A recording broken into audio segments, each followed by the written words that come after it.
Hey y'all, it's Wild Riley and I'm back again, and I just wanted to do a quick Isle Royale Bushcraft backpack loadout. Might take a few minutes to get through it. I'll break it all down and maybe do a separate video of putting it all back. So here we go. Externally on the pack, I keep a little sidearm here. It's a K-bar. I attach some brass rings to it. In this little pouch here, I have a little sharpening stone, diamond stone, and then it has a ferrocerium rod. Modified the knife just a little bit. Might take this off the back. I've done that before. Put the number 14 O-rings on there. Modified this back edge a little bit. So, good little blade. Actually not too little. It's a kind of a bigger blade than I normally use out camping. But it's a good kind of protect yourself type blade. P-cord, good to have on there. Also, you got the side pouches. By the way, this is a good pack. I've had this for, I don't know, 8 years or so. Some things I'm stuffing in there, little chargers, for the headlamp. Got a little spice in there, a little mini thing of Tabasco. So good little handy pouches, but usually I stick things in the side pouches here that I don't mind the risk of losing, because it's kind of a roundish backpack, and if it rolls around, things have been known to fall out of these pockets. So, front pouch, I stuffed a little space blanket, a pair of binoculars,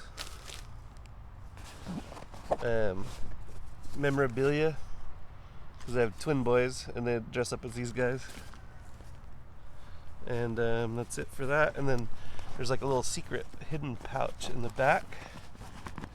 And in there, I stuffed a Bic lighter, a fire tin that has, shavings, fat wood, beeswax, and pine resin. And so those are fire extenders, because a lot of times we go on trips in the rain, specifically on purpose to go test ourselves. And also out here in the West, there's actually water when it's in the winter. So that's all for that little secret pouch behind the main pouch. So it looks like it was kind of fire centric with a little patch or two that I'm going to stitch. I do patches. So Mitch Mitchell from Native Survival, he actually started alone early on in this backpack's kind of history doing the bushcraft thing, because I used to do more of the modern type of backpacking and kind of switched over to the more archaic style. I followed this Mitch Mitchell character, and he's a good dude. If I ever have a chance to meet you, man, you're awesome. So kudos to Native Survival. I bought his patch. This pouch, enough said here. This is the Canterbury patch. In this pouch I have a little bit of caffeine, almost a spent roll of bank line, a beeswax candle from my own kind of harvest. I do beekeeping, and a little bit more of this coffee, Death Wish. And in the secret pouch in the back, my $10 titanium spork, more coffee, and this Dubermeister or something like that. It's a hexagon ferro rod, kind of a soft ferro rod, kind of heavy, but I have it tethered to an eyelet on my cinch cord there, and that kind of lives back there too. I thought there was more. Yep, I feel something in there. Oh yeah, navigation. I got my compass in there. So sometimes I have a frog gig. Oh. Sometimes I have a frog gig. Usually just pack a little tape around it just to keep it from poking holes in my backpack. Hard to make in the woods, a good, sharp, effective frog gig. Even these little razor sharp factory produced frog gigs don't stick in every frog or fish or raccoon or whatever's bugging you. You can hook it to a short stick, you can hook it to a long stick, find a good piece of bamboo or elderberry cane, and you know, hunting at night, it's a lot nicer, especially in the winter when the majority of the time is nighttime, dark out. But also, you're more effective when you can shine the light in the bullfrog's eye and go get some dinner. So, what's that pouch? This other side pouch, skeeter spray, the second Bic. Probably because I forgot about the first one. And that's it. Sometimes I'll keep a little musical instrument, like a harmonica or a juice harp or something. So let's go to the main pouch. Something you can do when you stitch your patches on. I kind of left a gap here. So you can stuff cash in there, your ID, no step on snake, American flag, America. This little axe loop in the middle of those two pouches, I rarely use it for anything. It's supposed to be for a hatchet or a small axe. Out here, we don't really, chopping it creates this echo. I'm not snapping and breaking large sticks usually. If anything, I'm digging a hole, so I put an army shovel in here usually. So in the main pouch, my buddy gave me this pouch, which is like a little, it's like a quick deploy belt pouch. So if you're doing tactical reloads or you're dropping mags, you can drop them into this pouch. You can also use it for foraging. It just clips to your belt, and then right here, and you can quickly unclip it.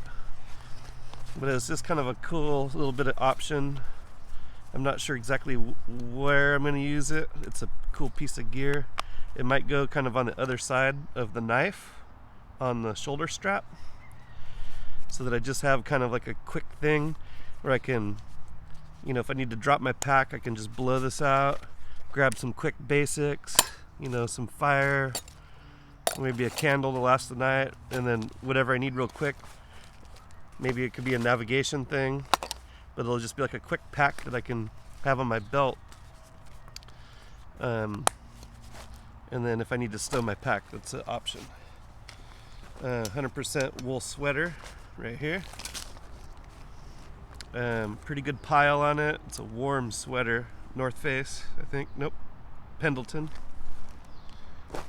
I'm all about my layers and being kind of warm because this pack is very minimalist with a wool blanket. So at night I'm sleeping in the layers for sure.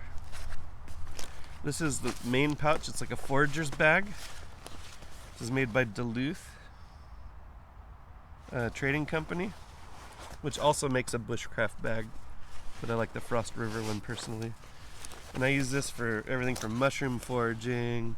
It slings across my kind of torso here, kind of like that. And so this is like my haversack, except it doesn't really have a flap on it. It's just a forager's pouch.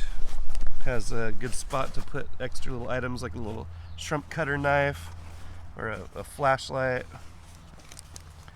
And so far everything that I've set out here I could put in this bag. And then next up, a little kind bar, some calories. I got my brain. This is what here at least in my community of backpackers we call the brain. And it has like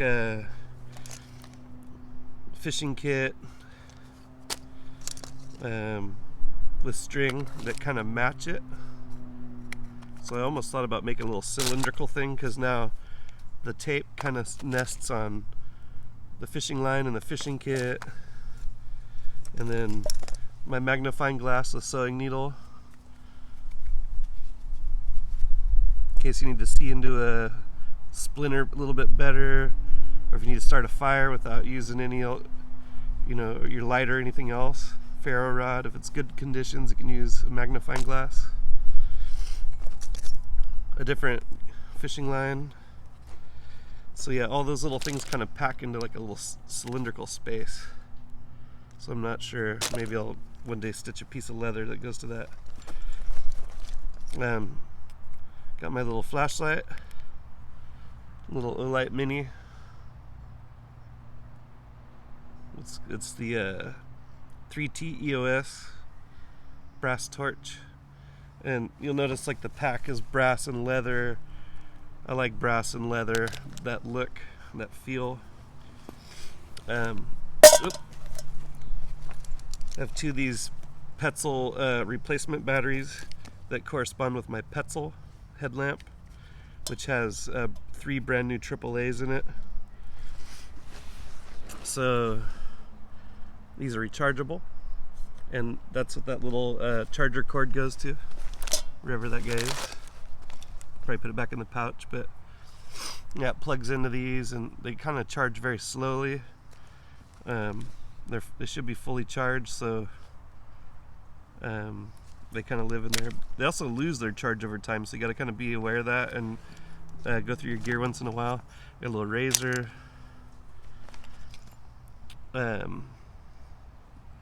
Potable water, just the iodine. I went on a desert trip last year and strictly used this 1 tab or 2 tabs in my water vessel. It's rough, so you got to be pretty desperate just to rely on that. And then so I wouldn't recommend just strictly relying on that, because it wasn't the best. I got a Swiss Army knife with a fire steel. So this is just an old handkerchief that I stitched together into a pouch, and then just ran a couple pairs of string through it, and it's like lasted for years. And so I could probably grab this brain and do pretty good. A little instant oatmeal, titanium cup, clean canteen was the 64. So this I put hot water in, and then I put a sock, like a wool sock, around it so it doesn't burn me. And this will stay warm for about 4 to 6 hours. So in the dead of winter, when it's like 0 degrees out and I'm in a wool blanket, this is what I put in with me, and I usually have 2 of these in the winter. Also, I can stuff this void with anything I want to keep dry, like oatmeal, anything like coffee. Put food in it. I can use it for extra storage for bulky things that are taking up space, and oftentimes I'll do that if I have to carry extra, so I'll just fill these up. That way, if you have to do a river crossing or you have to go through heavy downpour, you have your, like a bare canister, but it seals, so it keeps water in, it also keeps water out. Extra chargers, so I'm gonna have to make like an electronics pouch. Oatmeal. This is a browse bag, so it's good to have a gunny sack. If you catch yourself a rattlesnake out in the woods, you can kind of cinch this up or tie it into a knot, and then the snake will kind of be in there. I've stuffed it with leaves and sticks and grass and stuff, and used it as like an insulative mat against the ground. Wet clothes that you need to keep separate from the rest of your backpack. So it's a good, whatever, almost 4 feet long by, 2 feet wide, made out of like a polyester material. It makes a good browse bag. So there's that. I got a brand new pair of safety goggles. in the mountains, out in the woods, you never know, but you want to make sure that you protect your eyes, because an eye injury will ruin your day. Same with a tooth injury. I got a old school ceramic filter MSR water pump. It's worth its weight, especially if you have a group. A little bit of calories here, black beans. There's the lid for the cup. Usually it kind of sits on the bottom. This will kind of nest into here. And this sits on the bottom, like that. Packs a little bit of a mess. A third lighter. It's actually, I gotta give this back to my friend. Accidentally pocketed his lighter. So an extra pair of wool socks. Got the pair I'm wearing. I'll probably move these externally on the backpack, and I'll probably hole punch and put a grommet in, and have my gloves so that they're tetherable, so I don't lose them. And here's the the trail brake tarp, a 12 by 12 synthetic tarp. So right now we're sitting on a oilskin cloth. This is epically lighter, and it's large. 12 by 12 is a big tarp, and usually what I do is I'll kind of fold it into thirds and then kind of fold my wool blanket into it, and I create a sleeping bag with wool and multiple layers of wool that fold over me, and then or I can make it into like a pyramid style tent. Can catch rainwater with it. So that's the tarp. The last trip we went on, there's multiple river crossings, probably at least 10. So we got our hirachis here. It's just a full grain piece of leather that I stepped on. Then I took a pencil and traced my foot. And then I made a dot between my big toe and my middle toe, and then next to my heel on both sides. And you can kind of see it. I kind of lanyarded it on with some paracord. Hirachis are pretty nice. Around camp and stuff, lets your feet air out.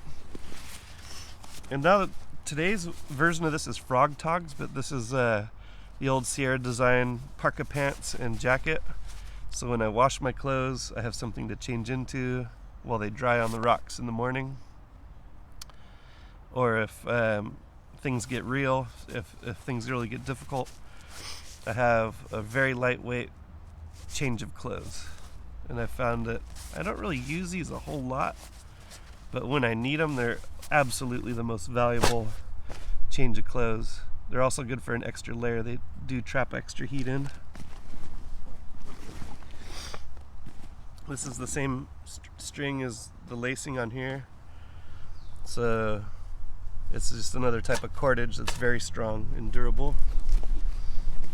And then probably about 10 years ago now, we went to a hot springs on the Central Coast called Sykes Hot Springs.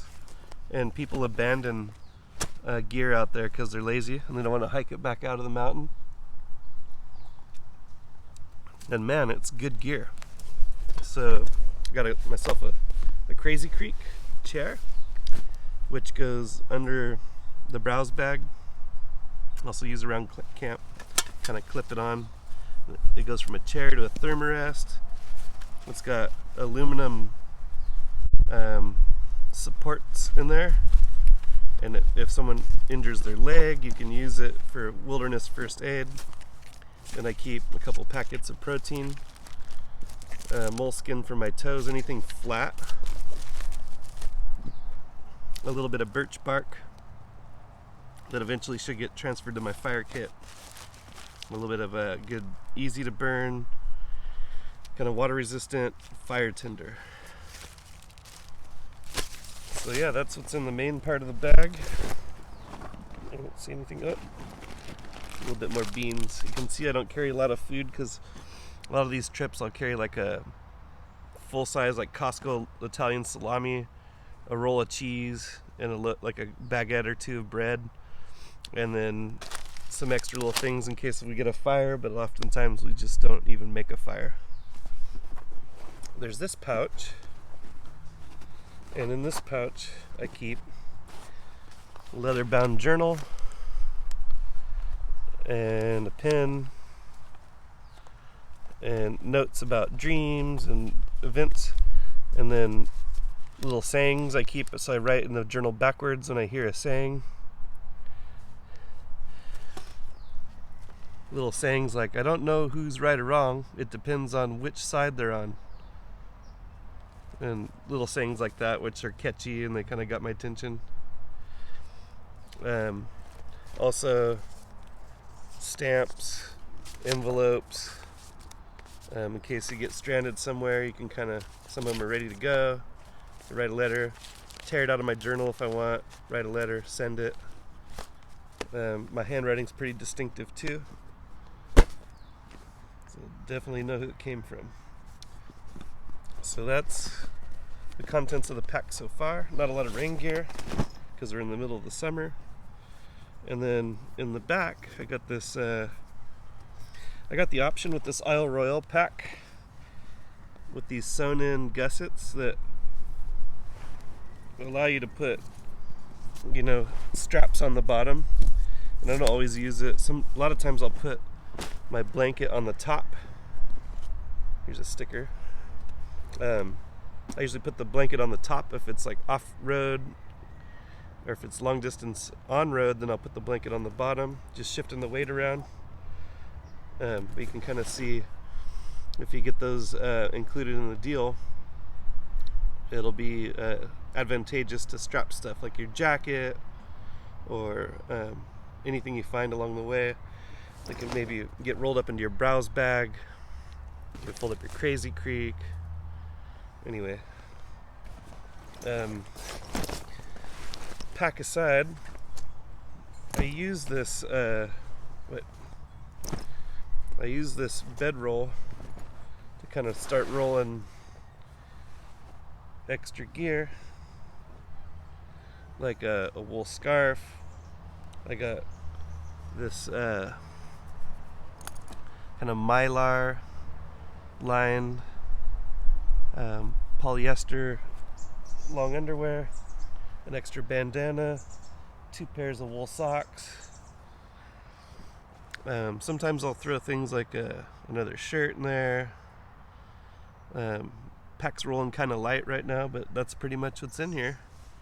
So you can kind of fold your wool blanket into thirds or fourths, and when you roll it up, you can roll a few garments in there, and it'll be a good use of space. Instead of putting it in your pack where it's taking up extra space, you roll it in your blanket, and it's like it takes up almost zero. You don't even know it's there, but it is there. And so, oh yeah, all wool, thermal liner, kind of that with this, and wool socks with a wool scarf. You start getting pretty warm. You put your wool gloves on when you're handling stuff around the fire, so you can pick up things that are hot when you're pulling them off the fire. It's all blackened by fire. When you grab this, instead of fiddling around with sticks around the fire, you might spill what's in there, your hot water. Just put a pair of leather gloves on, you can handle your stuff no problem.